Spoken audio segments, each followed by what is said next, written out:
من الشيطان الرجيم. بسم الله الرحمن الرحيم. شهر رمضان الذي أنزل فيه القرآن هدى للناس وبينات من الهدى والفرقان. صدق الله العظيم. عن علي بن أبي طالب رضي الله عنه قال: قال رسول الله صلى الله عليه وسلم: إذا كانت ليلة النصف من شعبان فقوموا ليلها وصوموا نهارها، فإن الله تعالى ينزل فيها من غروب الشمس إلى السماء الدنيا ويقول: ألا هل من مستغفر فأغفر له، ألا هل من مسترزق فأرزقه، ألا هل من سائل فأعطيه، ألا كذا وكذا حتى يطلع الفجر. صدق رسوله النبي الكريم. محترم دوستوں اور بزرگوں، کوئی شخص دنیا کے سارے خزانے پالے، اس کی شہرت کا ڈنکا پوری دنیا کے اندر بجتا ہو، اس کی آؤ بھگت کی جاتی ہو، لوگ اس کی ہاں میں ہاں ملانا اپنے لیے باعث سعادت اور فخر سمجھتے ہوں، اس کی عزتوں کے شادیانے ملانے میں آسمان اور زمین کے قلابے کیے جاتے ہوں، اس کے پاس دنیا کی آسائش، آرائش، زیبائش، ہر قسم کی عالی سے عالی شان میسر ہو، وضاقتہ، خراش تراش، رہن سہن بہتر سے بہترین ہو، لیکن اگر اس شخص کی زندگی کے اندر اللہ کی اطاعت تر و تازہ نہیں ہے، اس شخص کی زندگی کے اندر اللہ کی بندگی تر و تازہ نہیں ہے، تو یہ شخص بہت بڑے گھاٹے کے سودے میں ہے، بہت بڑے خسارے کے اندر ہے، اس کی جمع پونجی ساری گل کر خراب ہو چکی ہے۔ دنیا میں تو بڑا نام، بڑا مقام، لیکن اگر اس کی زندگی میں اللہ کی اطاعت تر و تازہ نہیں ہے تو یہ سب فضول اور بیکار اور گھاٹا اور خسارہ ہے۔ اور دوسری طرف ایک شخص ہے کہ نہ اس کی جان نہ پہچان، نہ لوگوں میں کوئی شناسائی اور تعارف، لوگ اس کو جانتے پہچانتے بھی نہیں، گھر میں اس کے فاقے ہیں، تکلیفوں میں وہ پھنسا ہوا، مصیبتوں میں وہ اٹکا ہوا، آزمائشوں میں وہ جکڑا ہوا، آفات و بلیات کے اندر دھسا ہوا، مصیبت اور آلام کا ہر وقت سامنا کیے ہوئے ہے۔ بظاہر اس کا اسٹیٹس بھی اچھا نہیں ہے، اس کا نام و نمود بھی اچھا نہیں ہے، لیکن اگر اس شخص کی زندگی کے اندر اللہ کی اطاعت تر و تازہ ہے تو یہ شخص بہت بڑا بادشاہ ہے، بہت بڑے عالی مرتبے والا ہے، اس کی شان بڑی نرالی ہے، اس کی رفعت اور اس کی عظمت کے تو کیا ہی کہنے۔ معلوم ہو اچھا کھا لینا، اچھا پی لینا، بڑے محلات میں رہ لینا، اچھی سواری میں آ جانا، وضاقتہ بہترین کر لینا، یہ کوئی کامیاب آدمی کی نشانی نہیں ہے۔ کامیاب آدمی کا تصور یہ ہے کہ اس کی زندگی میں اللہ کی اطاعت کتنی ہے، بس۔ جبھی تو کہا گیا کہ بعض لوگ ایسے ہوتے ہیں کہ فرش پر بڑے دھتکارے ہوئے ہوتے ہیں لیکن ان کو عرش پر ہاتھوں ہاتھ لے لیا جاتا ہے۔ تو اس کو حدیث شریف میں یوں تعبیر کی، حضرت ابو ہریرہ رضی اللہ عنہ سے روایت ہے کہ آپ صلی اللہ علیہ وسلم نے فرمایا، مسلم شریف کی حدیث ہے، رب اشعث اغبر مدفوع بالابواب، کہ بہت سے دنیا میں ایسے لوگ ہیں خستہ حال، پراگندہ، آپ کے دروازے پر آئے آپ دھتکار دیں اس کو، مدفوع بالابواب، آپ کے دروازے پر آئے آپ دھتکار دیں، لیکن حدیث شریف میں کہ آپ صلی اللہ علیہ وسلم نے فرمایا، مسلم شریف کی حدیث ہے، لو اقسم علی اللہ، اگر وہ اللہ کا نام لے کر کوئی قسم کھا لے اور وہ کام نہ ہونا ہو، اور وہ اللہ کی قسم اس کام کے ہونے پر کھا لے، لأبرہ، اللہ ان کا وہ کام کر دیتے ہیں۔ جو بعض اوقات ایسے فرش پر بڑے دھتکارے ہوئے لیکن عرش پر ان کی مقبولیت کے ضابطے بڑے الگ ہوتے ہیں۔ تو اصل بات یہ ہے کہ اللہ کی اطاعت میری اور آپ کی زندگیوں میں کتنی تر و تازہ ہے، اور یہی اللہ کی اطاعت، یہی اللہ کی بندگی تر و تازہ کرنے کے لیے رمضان کا مہینہ ان قریب مجھ پہ اور آپ پر سایہ فگن ہونے والا ہے۔ کتنا بابرکت مہینہ ہے کہ 60 دن پہلے، اس کے آنے سے 2 مہینے پہلے آپ صلی اللہ علیہ وسلم اس تک پہنچنے کی دعا کیا کرتے تھے۔ کسی نے دعا سنی، حضور نے کہا اے اللہ مجھے مال دے دے، حضور نے دعا کری اے اللہ میرے کو اولاد دے دے، یہ دعائیں نہیں سنی ہم نے حضور سے۔ حضور کی دعاؤں میں ایک دعا 2 مہینے پہلے سے کہ اللہ یہ بڑا مبارک مہینہ آ رہا ہے، مجھے اس تک پہنچا دیجیے، بلغنا رمضان، رمضان تک پہنچا دیجیے۔ تو یہ رمضان کے مہینہ، اس کے اندر انسان کی آنکھوں پر حیا کا پردہ لگ جاتا ہے، اس کے کان غلط بول سننے سے باز آنے لگتے ہیں، اس کی زبان غلط بات بولنے سے دور ہونے لگتی ہے، شیاطین کو بیڑیاں ڈال دی جاتی ہیں، جنت کے دروازے کھل دیے جاتے ہیں، جہنم کے دروازے بند کر دیے جاتے ہیں، جن پر عذاب قبر کے فیصلے ہوتے ہیں 1 مہینے کے لیے عذاب قبر ہٹا دیا جاتا ہے۔ اس رمضان المبارک کے مہینے کے استقبال کے لیے یہ شعبان المعظم کا مہینہ ہے، یہ اس مہینے کا استقبال ہے، اور اس کے اندر ایک رات ہے 15ویں شعبان، جسے ہم شب برات کہتے ہیں۔ یہ رات رمضان کی قیمتی لیلۃ القدر کی راتوں کی ایک چھوٹی سی ادنا سی جھلک ہے کہ اللہ کی اطاعت تر و تازہ کرنے کے لیے مہینہ آنے والا ہے، ایمان والو اس کی تیاری میں لگ جاؤ۔ تو اس کی تیاری سب سے پہلے کروائی کہ شعبان کے مہینے کے روزے۔ بخاری شریف کی حدیث ہے کہ آپ صلی اللہ علیہ وسلم رمضان کے مہینے سے پہلے شعبان کے روزے بڑی کثرت سے رکھتے تھے، بلکہ اما عائشہ رضی اللہ عنہا فرماتی ہیں، بخاری شریف کی حدیث ہے کہ آپ صلی اللہ علیہ وسلم کان یصوم حتی نقول لا یفطر، حضور شعبان کے مہینے میں اتنی کثرت سے روزے رکھتے تھے کہ ہم سمجھتے تھے کہ اب کوئی روزہ حضور چھوڑیں گے نہیں، اتنی کثرت سے روزے رکھتے تھے۔ ایک حدیث میں کہ حضرت عائشہ رضی اللہ عنہ فرماتی، بخاری شریفی کی حدیث ہے کہ آپ صلی اللہ علیہ وسلم رمضان کے مہینے کے پورے روزے رکھا کرتے تھے، اور سب سے زیادہ جس مہینے میں روزے رکھتے تھے وہ شعبان کے تھے۔ حضرت اسامہ ابن زید رضی اللہ عنہ آپ صلی اللہ علیہ وسلم کے بڑے چہیتے جلیل القدر صحابی ہیں۔ سنن النسائی کی روایت ہے کہ وہ کہتے ہیں کہ میں نے آپ صلی اللہ علیہ وسلم سے پوچھا، حضور لم اراک تصوم شہر من شہور من رمضان، حضور میں آپ کو دیکھتا ہوں کہ آپ اس مہینے کے اندر رمضان کے مہینے کی طرف بڑی اہتمام سے روزے رکھتے ہیں، اس شعبان کے مہینے میں کیا وجہ ہے؟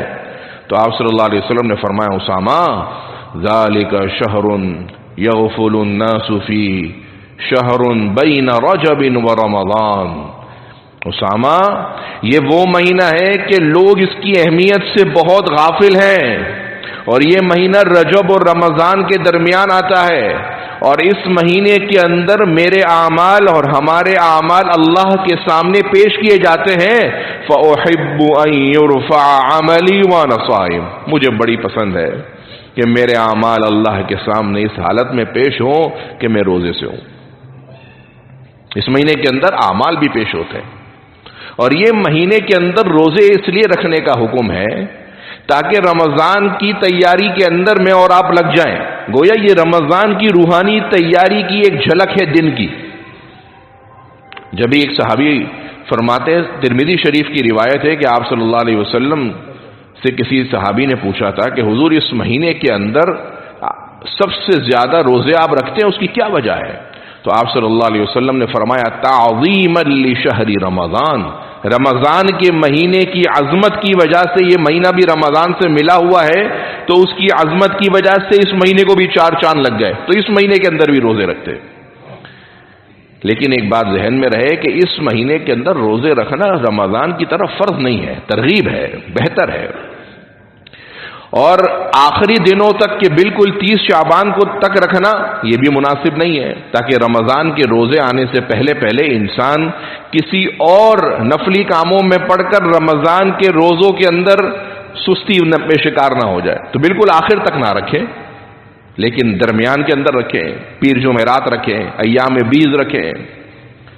اور اس مہینے کی جو ایک قیمتی رات ہے جس کو میں اور آپ 15ویں شب برات کہتے ہیں، 15ویں شعبان، اس رات کے اندر حدیث شریف میں سنن نسائی نہیں بلکہ ابن ماجہ، سنن ابن ماجہ اور شعب الایمان بحقی کی روایت ہے. حضرت علی ابن ابی طالب رضی اللہ عنہ فرماتے ہیں کہ آپ صلی اللہ علیہ وسلم نے فرمایا اذا كانت لیلۃ النصف من شعبان، کہ جب شعبان کی 15ویں رات ہو فقوموا لیلہا، اس کی رات کے اندر قیام کرو، اللہ کے سامنے کھڑے ہو جاؤ.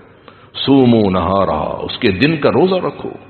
فإن اللہ تعالی ينزل فيها من غروب الشمس الى سماء الدنيا ويقول، اللہ تعالی اس رات کے اندر اپنی تجلیات کو اوپر سے آسمان دنیا پر نازل کر دیتے ہیں.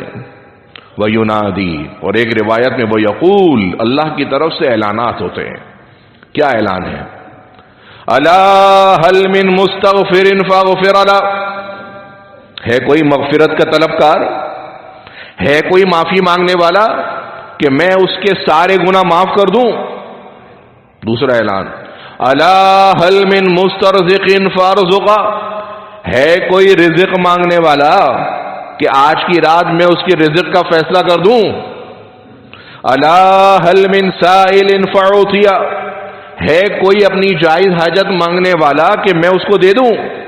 اور ایک روایت کے مطابق الا هل من مبتلا فعافیہ، ہے کوئی کسی معاملے میں اٹکا ہوا کہ میں اس کے لیے عافیت کا فیصلہ کر دوں. اعلان ہوتے رہتے ہیں الا کذا الا کذا الا کذا. پوری رات اللہ کی طرف سے اعلانات کا سلسلہ چلتا رہتا ہے حتی یطلع الفجر، یہاں تک کہ صبح صادق ہو جاتی ہے. اللہ کی طرف سے اعلانات چلتے رہتے ہیں. تو اس رات کے اندر پہلا حکم ہے قیام کا. رات جاگنا کمال نہیں ہے، رات کا قیام کمال ہے. لوگ کہتے ہیں یہ رات جاگنی ہے، رات جاگنی ہے. ہماری میمن کمیونٹیز کے اندر تو وہ شادی سے پہلے جاگڑن کی رات ہوتی ہے. جاگڑن کی رات، جاگڑن کی رات کا مطلب کہ سب جاگتے ہیں، پوری رات خوش گپیاں کرتے ہیں. یہ رات جاگڑن کی رات نہیں ہے. حدیث شریف میں رات جاگنے کا حکم نہیں ہے. آپ کو کوئی عالم دین ملے بولے بھائی یہ رات جاگو، بولو بھائی غلط جملہ بول رہے ہو. یہ رات جاگنے کا حکم نہیں ہے، رات میں قیام کا حکم ہے. محض جاگنا اور گپ شپ لگانا اور باتیں لگانا، اس سے تو بہتر ہے کہ سو جاؤ، اس سے بہتر ہے سو جاؤ. عشاء کی نماز مسجد میں تکبیر اولیٰ سے پڑھ لو، فجر کی نماز مسجد میں تکبیر اولیٰ سے پڑھ لو، درمیان کے اندر آرام سے دعا پڑھ کے سو جاؤ. پوری رات عبادت کا ثواب ہے. مسلم شریف کی حدیث ہے، عثمان ابن عفان رضی اللہ عنہ سے روایت ہے. یہ آخری درجہ ہے. رات جاگنا کمال نہیں ہے، رات اس لیے جاگنا کہ اللہ کے سامنے قیام کروں یہ کمال ہے. تو اس رات میں کرنے کا کام جاگنا نہیں ہے بلکہ فقوموا لیلہا، اس رات کے اندر قیام کرنا ہے. اور آپ صلی اللہ علیہ وسلم نے کیسا قیام کیا ہے میں عنقریب آپ کو حدیث سے بتاتا ہوں کہ آپ نے اس رات میں کیسا قیام فرمایا. اور دن میں روزے کا حکم ہے. دن میں جو روزہ رکھنے کا حکم ہے اس کے بارے میں بعض محدثین صرف اس ایک دن کے روزہ رکھنے کو بہتر نہیں سمجھتے، کیونکہ اس روایت کے اندر کافی زیادہ ضعف ہے. اگرچہ اس رات کو جاگنے کی جو روایت ہے یہ 10 کے قریب صحابہ کرام رضوان اللہ علیہ مجمعین سے مروی ہے، اور ایک ترک اگر ضعیف ہے تو دیگر ترک سے اس کی تائید ہو جاتی ہے. لیکن صرف اس دن کا روزہ رکھنا اس کو محدثین اور فقہاء نے بہتر نہیں سمجھا. لہذا بہتر یہ ہے کہ صرف اس دن کا روزہ رکھنے کے بجائے 3 دنوں کے روزہ رکھ لیں، 13ویں شعبان، 14ویں شعبان اور 15ویں شعبان، تاکہ ایام 20 کا ثواب مل جائے. یا اگر کسی کو اس دن روزہ رکھنا ہی ہو تو یوں بھی نیت کر لے کہ بھائی میں شعبان کے اندر آپ صلی اللہ علیہ وسلم روزہ رکھا کرتے تھے اور یہ بھی شعبان ہی ہے تو میں اس میں شعبان میں روزہ رکھ رہا ہوں. خاص 15ویں شعبان کا روزہ رکھنا یہ بہتر اور مستحسن عمل نہیں ہے، کیونکہ روایت کے اندر کافی زیادہ ضعف ہے. اس رات کے اندر آپ صلی اللہ علیہ وسلم اپنی زندگی میں ایک دفعہ قبرستان گئے. کتنی دفعہ؟ ایک دفعہ. تو آپ صلی اللہ علیہ وسلم سے جو عمل جس طریقے سے مروی ہو، اگر میں اور آپ اپنی زندگی میں ایک دفعہ قبرستان چلے جائیں تو یہ سنت پوری ہو جائے گی. لیکن آج کل اس رات کے اندر قبرستان کے اندر بہت شور شرابہ، چراغاں اور بدعات ہوتی ہیں. لہذا اس رات کے اندر بھی ان بدعات، سنت کرنے کے لیے جا رہے ہیں اور بدعتوں میں پڑ جائیں، اس سے بہتر ہے کہ آپ صلی اللہ علیہ وسلم کی وہ سنت گھر بیٹھ کر مردوں کو ایصال ثواب کر دیں، قبرستان نہ جائیں. اگر آپ کو پتہ ہے وہاں پر بلکہ ہوتا ہی ہے چراغاں، بدعات وغیرہ، تو احتیاط کریں، نہ جائیں. اور ویسے بھی قبرستان جانے کا مقصد، ہمارے ہاں بعض لوگ یہ سمجھتے ہیں کہ قبرستان جا رہے ہیں امی سے ملنے کے لیے، اپنے مردوں سے ملنے کے لیے. اس میں کوئی شک نہیں ہے کہ ان کو معلوم ہوتا ہے کہ ہمارا بیٹا آیا ہے، ہمارا بچہ آیا ہے، ہمارا شوہر آیا ہے. مردے کو معلوم ہوتا ہے، بعض روایات سے ثبوت ہے. لیکن قبرستان اس لیے جانا نہیں چاہیے کہ مردوں سے ملنے جا رہے ہیں، امی سے ملنے جا رہے ہیں. ہمارے بعض دوست اس طرح چلے جاتے ہیں قبرستان، میں تو اپنی امی سے ملنے جاتا ہوں. قبرستان اس لیے نہیں جانا. قبرستان جانے کا مقصد ہے فَإِنَّهَا تُذَكِّرُ الْآخِرَةَ، آخرت کو یاد کرنے کے لیے، کہ وہاں پر جا کر اپنی موت کو سوچو. کہ جس طریقے سے یہ بھی بڑے بڑے لوگ تھے، مکی ہو گئے لامکاں کیسے کیسے، زمین کھا گئی آسماں کیسے کیسے، یہ بھی بڑے اپنے اس وقت کے اندر بڑے بڑے تورم خان تھے، لیکن آج دیکھو زمین کے اندر ہیں. یہ آخرت کی سوچ لے کے قبرستان جانا ہے. اور اس رات کے اندر اللہ تعالی کی مغفرت کا ٹھاٹے مارتا سمندر ہوتا ہے. لیکن چند ایسے بدنصیب بھی ہیں جن کی اللہ تعالیٰ اس رات کے اندر مغفرت نہیں کرتے. ایسے بدنصیب بھی ہیں کہ جن کی اللہ تعالیٰ اس رات کے اندر بھی مغفرت نہیں کرتے. ان میں سب سے پہلے نمبر پر مشرک، اللہ کی ذات و صفات کے اندر شریک ٹھہرانے والا، اللہ تعالیٰ اس کی مغفرت نہیں کرتے. دوسرے نمبر پر مشاحن کے الفاظ حدیث شریف میں، کینہ پرور، دل میں مسلمان کے لیے بری بات سوچنے والا، اپنے مسلمان بھائی کے لیے غلط باتیں سوچنے والا، اس کے ساتھ ایسا ہو جائے، اس کا بیڑا گڑک ہو جائے، اس کی یہ ہو جائے، دلوں کے اندر غلط سلط باتیں، اپنے مسلمان بھائی کے لیے کینہ پروری رکھنے والا مشاحن. قرآن کے اندر ہے قیامت کے دن جو شخص جنت میں داخل ہوگا الا من اتى اللہ بقلب سلیم، اس کے دل کی ایک صفت ہوگی سلیم. مفسرین نے فرمایا سلیم کا مطلب وہ دل ہوگا جو دل حسد نہ کرتا ہو، کینہ نہ رکھتا ہو مسلمانوں سے. اپنے مسلمان بھائی کے لیے غلط جذبات دل کے اندر رکھنا، اس کو کہتے ہیں کینہ پرور. اللہ تعالیٰ اس کی مغفرت نہیں کرتے، کیونکہ مخلوق اللہ کا کنبہ ہے. جو اللہ کی مخلوق کے ساتھ غلط کرتا ہے، اللہ اس کے ساتھ غلط کرتے ہیں. اپنے دلوں کو صاف کیجیے. اپنے مسلمان بھائی، اپنے کاروباری کمپیٹیٹر، آپ کے برے چاہنے والے، آپ کے دشمن، سب کے لیے اپنے دل کو صاف رکھیے، کینہ پروری نہ ہو. تیسرے نمبر پر مدمن خمر، نشئی، نشہ کرنے والا، اللہ اس رات اس کی مغفرت نہیں کرتے. چوتھے نمبر پر عاق لوالدیہ، اپنے والدین کا نافرمان، اپنے والدین کا نافرمان، اللہ تعالیٰ اس کی بھی مغفرت نہیں کرتے. اور یہاں یہ بھی عرض کر دوں کہ نافرمان ہوتا کون ہے، یہ بھی سمجھ لیجئے. نافرمان وہ نہیں ہوتا کہ جس کو میں نافرمان سمجھوں. نافرمان وہ بھی نہیں ہوتا جس کو اس کا بھائی نافرمان سمجھے، یہ تو بھائی ہمارے اماں ابا کی بڑی نافرمانی کرتا ہے. نافرمان وہ نہیں ہوتا جس کو اس کی بہن اور اس کے رشتہ دار نافرمان سمجھیں کہ بھائی یہ تو اپنے والدین کا بڑا نافرمان ہے. نافرمان وہ بھی نہیں ہوتا جس کو اس کے والدین نافرمان سمجھیں کہ یہ میرا نافرمان ہے، ہمارا نافرمان ہے. نافرمان وہ ہے جس کو اللہ سمجھے کہ یہ نافرمان ہے اپنے والدین کا. یہ نہیں کہ بس میں والد ہوں تو میں نے سوچا میرا بچہ میرا نافرمان ہے. بھائی آپ نے کیسے سوچ لیا؟ کیا ایسے اختیارات ہیں کہ آپ نے اس کو نافرمان کا سرٹیفکیٹ دے دیا کہ میرا بیٹا میرا نافرمان ہے؟ اللہ کے نزدیک اگر وہ اپنے والدین کا نافرمان ہے، ساری استطاعت کے باوجود بھی اپنے والدین کے ساتھ حسن سلوک نہیں کر رہا اور نافرمان ہے، تو یہ شخص والدین کا نافرمان ہے. میرے آپ کے سمجھنے سے کچھ نہیں ہوگا.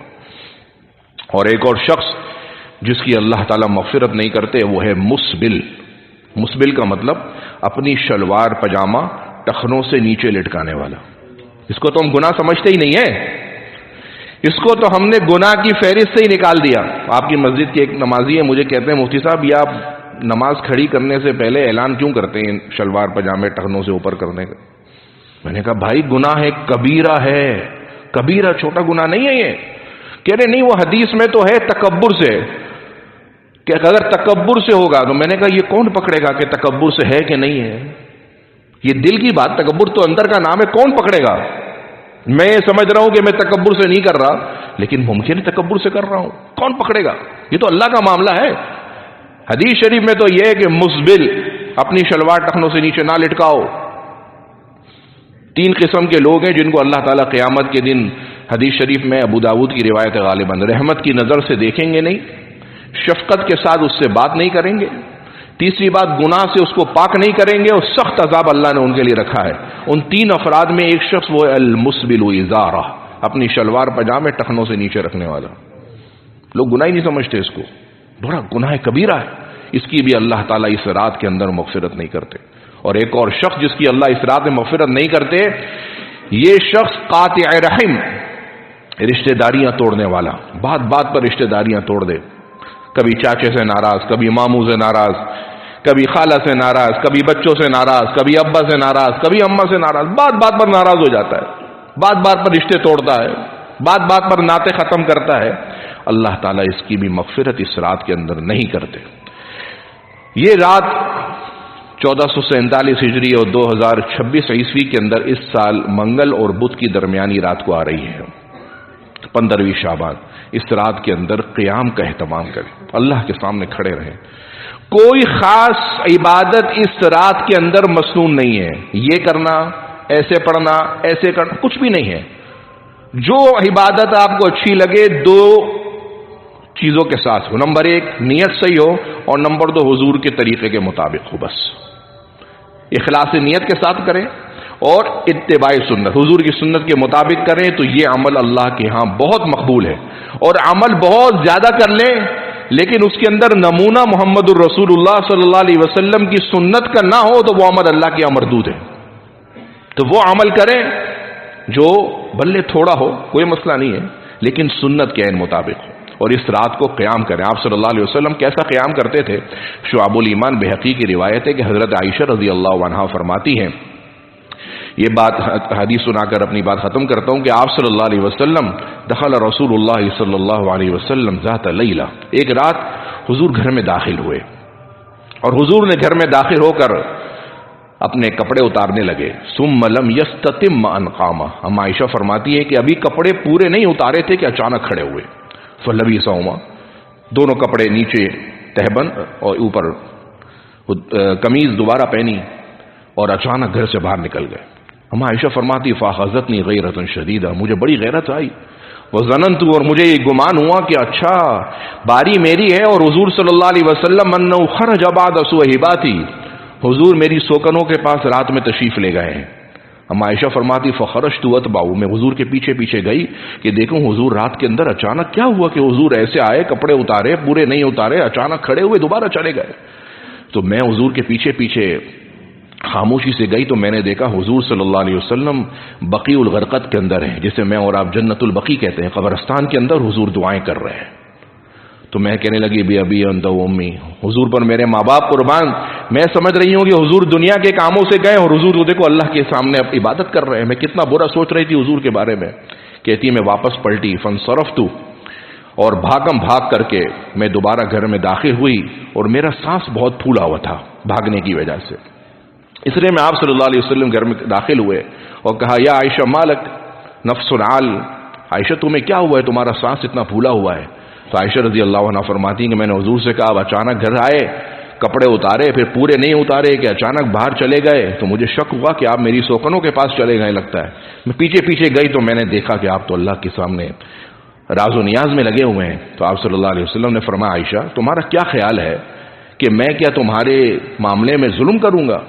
ہرگز ایسی بات نہیں ہے. ہوا یہ کہ میں جب گھر داخل ہوا تو اتانی جبرائیل، میرے پاس جبرائیل آئے اور کہنے لگے کہ حضور آج کی رات 15ویں شعبان کی رات ہے، اور اس رات کے اندر اللہ تعالی بنو کلب نامی قبیلے کی بکریوں کے بالوں کے برابر اللہ تعالی لوگوں کی مغفرت کر دیا کرتے ہیں.